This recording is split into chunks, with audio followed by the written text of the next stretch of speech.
Hello guys, welcome to SAS TV. So in this video, we will be implementing two different get methods. The first one will be getting the details of an employee, and the second one will retrieve the list of employees. So in the last video, we had planned up the employee management system. If you haven't seen the video, I would really suggest you to go back and see that video. So we had this 5 different methods to implement. So out of the 5, we will be implementing the first two to retrieve the list of employees, and the next one to retrieve the details of an employee. Okay, so let's get started. So since we don't require this classes anymore, I'll just simply delete it off. And inside the controller, we also have this one, so we'll delete this off also. Okay, so yeah, so we have to create a controller first to write the get methods. But before that, we have to create the model. So let's go ahead and create a model first. For that, I will be creating a folder first, and I will name it entities. In here, I will create a class file,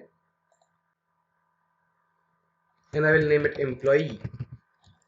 Let's add it. So I have already written the properties down here, so I'll just simply copy paste here. So inside the employee class, we have different properties. So we have ID, name, the date of birth of the employee, the email ID, and the date of joining, the department, and the competency. Okay, so since we already have the employee class ready now, let's go ahead and create a controller now. Because I don't want an MVC controller, I will be clicking on API and select API controller empty. I will name the controller employee and click on add. So we already have the controller created here. So the employee controller inherits controller base. It also calls the API controller class, and the route of this controller will be API/controller. So the controller means the name of the route will be API/employee. We can directly write here employee instead of just writing the controller, or if we keep it like this, the controller will understand itself. So yeah, either ways it is fine. Okay, so let's go ahead and create the endpoints. The first one will be to get the details of a single employee. So I'll create the function get employee by id, and we will take an id input. Okay, so since it's a get method, we have to use the http verb here, the get verb. Okay, so now where from we will be returning the employee values. So since we are not planning to use database in the for the backend right now, we will be creating a private list in the controller itself, and we will be retrieving the data from here. So I already have that ready in here, so I'll simply copy paste it. Okay, so there we have it. We have 5 employees. We have a variable called employee list, and inside that we have 5 different employees. Okay, so let's write up the query now. So where employee equals from e in employee list, where e dot id, because we will be finding the employee by its id. So where e dot id equals the id we are retrieving from the front end, and in the select we will be selecting the employee. Okay, so since we just need one value, so we can either put dot single or default, just in case we are not able to find out any employee for a particular id. It might throw an exception, so the best way to use a verb is this one, first or default. So this will give us the first record from the employee list which satisfies the id condition. In case it doesn't satisfy the id condition, it will return us a default value. Okay, so we already have the employee now. If we scroll over this employee now, we'll see the employee is of type employee. Okay, now the thing we have to do is we simply have to return the employee. But before that, before testing this out, we also need to add some validations, right? So let's add some validations. So the validation will be like if id less than 0, throw new exception. Let's say employee id cannot be less than 0. Okay, let's put it inside the try catch block.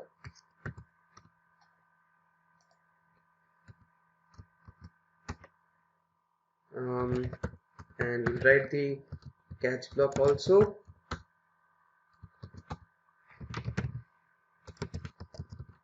So I'm writing this try catch block for future purposes. Okay, employee equals new employee.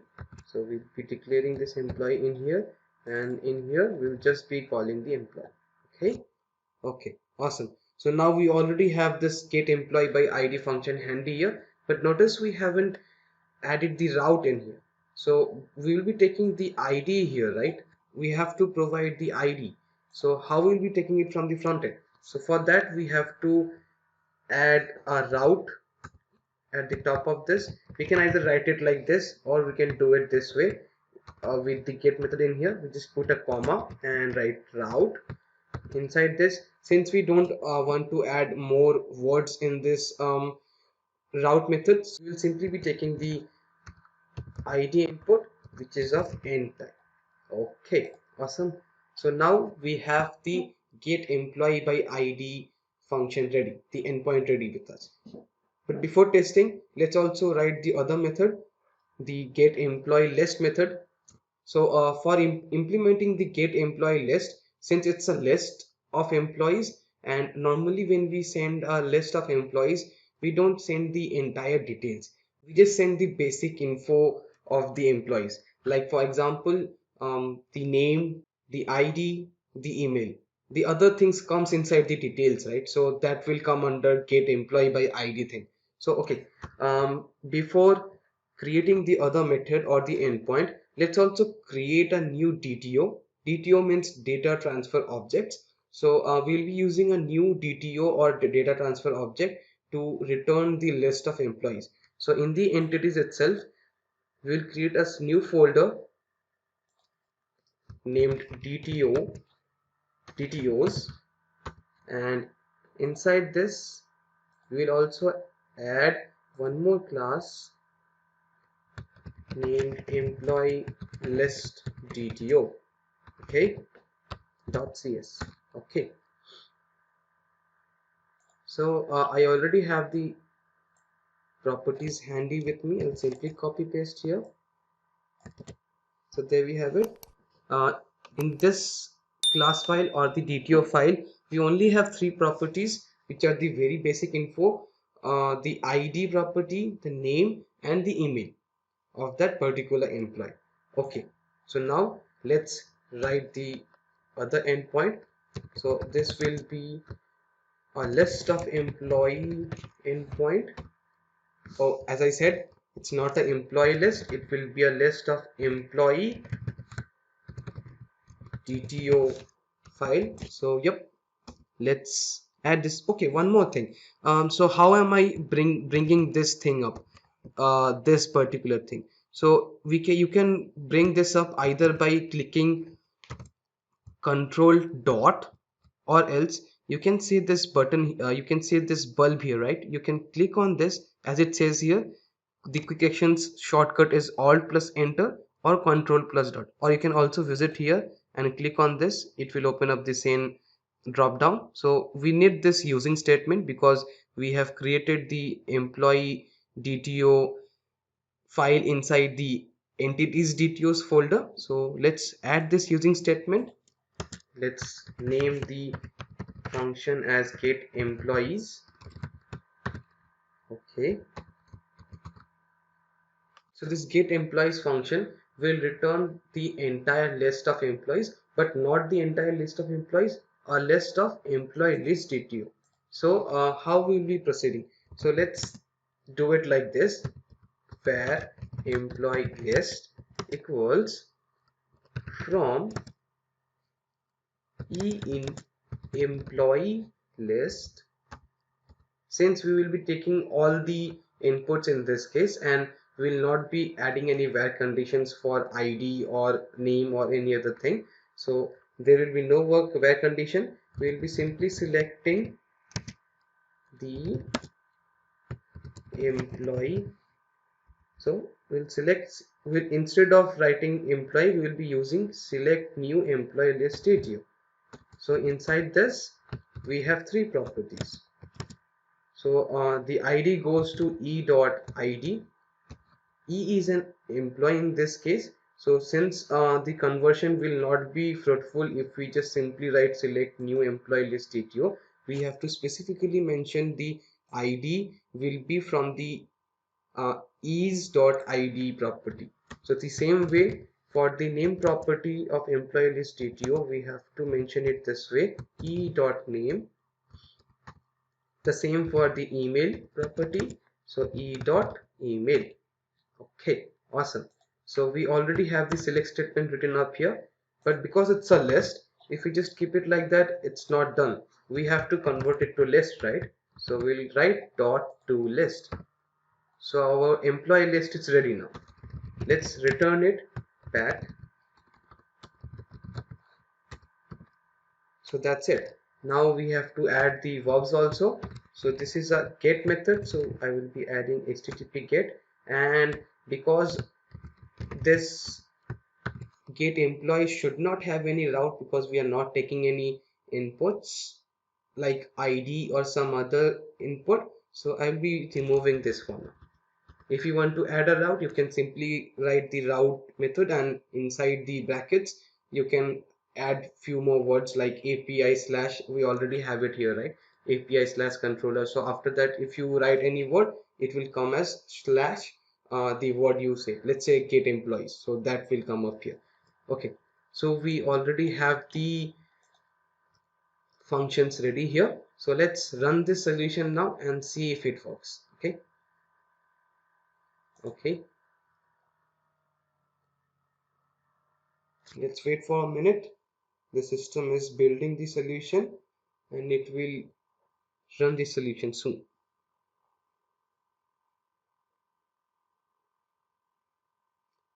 Okay, so we have a problem here because we had a controller named with a forecast, and I had already deleted the controller at the starting of this video.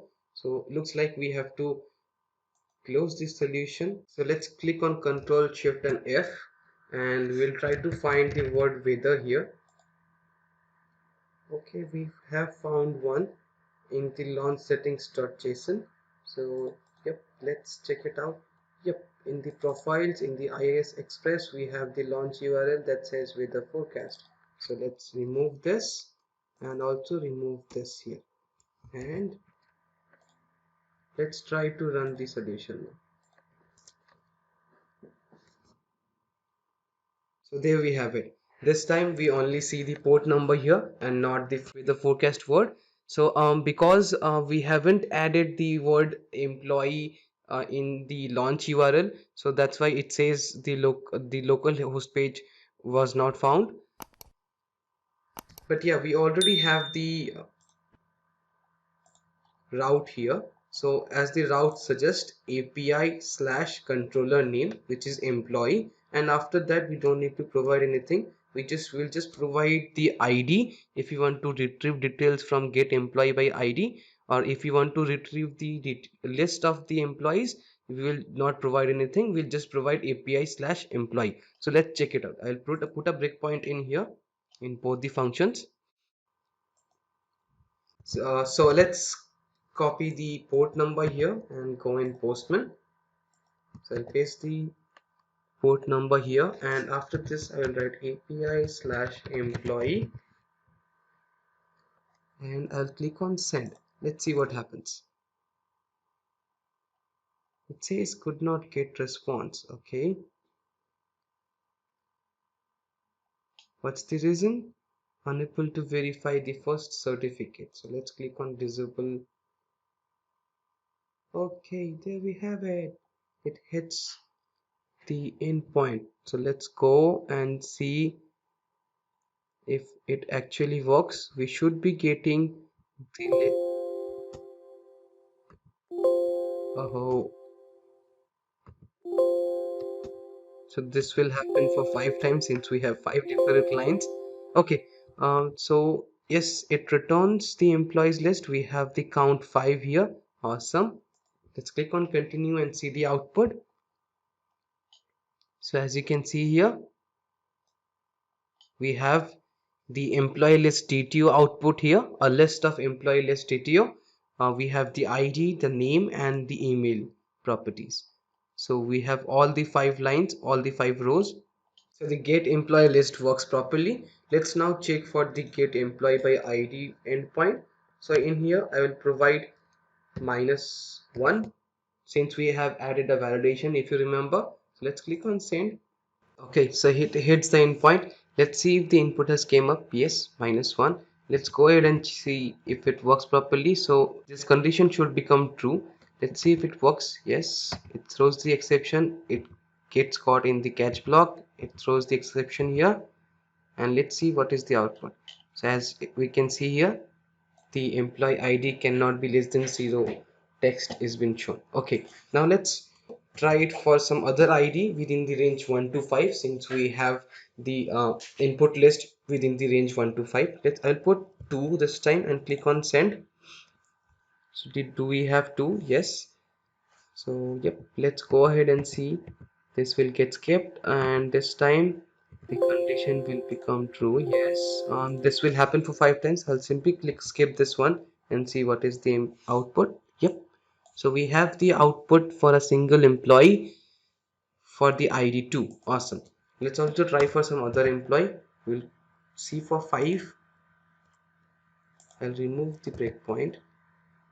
Yes, we do have the output for ID 5. Awesome. Now let's also try for some other ID which is not inside the range from 1 to 5. This time I'll put, let's say, 50 and click on send. We don't get any response back. Okay.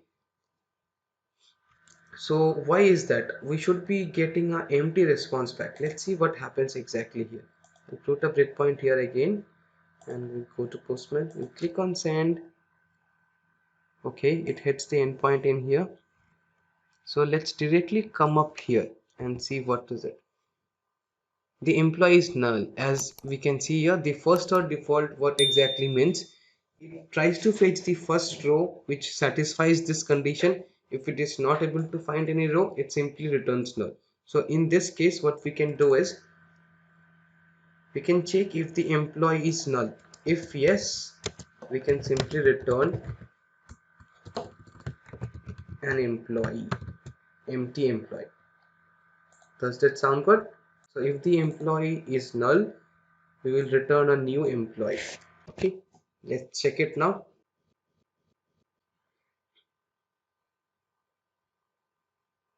Okay, let's call it up here. So this time we are getting an empty response back. Awesome. So we have implemented 2 different get methods, one for ID and another to get the list of employees. So the way we have implemented the get employee method for ID, the same way we can try to fetch a employee record for different properties. Let's say we'll try for the name property. So I'll simply copy paste this entire function and paste it here. I'll change the name of the function to get employee by name. In here we will be taking a string input. Oops, sorry. This will be name instead of ID, and I'll remove this entire thing and simply rewrite the query. So where employee equals from e in employee list where e.name. So in here we can try two different ways. The first one will be to directly check the same name as of the one in here. So we can provide the same name, only in that case it will work. Or else we can try to use it like a like query in SQL. So if let's say we just provide Elon instead of the entire Elon Musk proper name, it will still fetch the record. So for now I will be going with the first one, checking the entire name. So e dot name equals name, comma, string comparison dot ordinal ignore case. So what this does is it simply removes the uppercase and lowercase validation. So let's say in the employee list we have this E capital and the other three letters in alphabets in small. So if we just provide Elon in all lower cases, it will still work. Okay, so let's select the E and we'll put it inside a bracket, dot first dot default. Okay, the same way we had written earlier, so we'll check if employee is null or not. If it is not, it will simply return the employee. If yes, we'll simply return an empty employee model. Okay, we are not changing any route, we will keep the route the same way it is.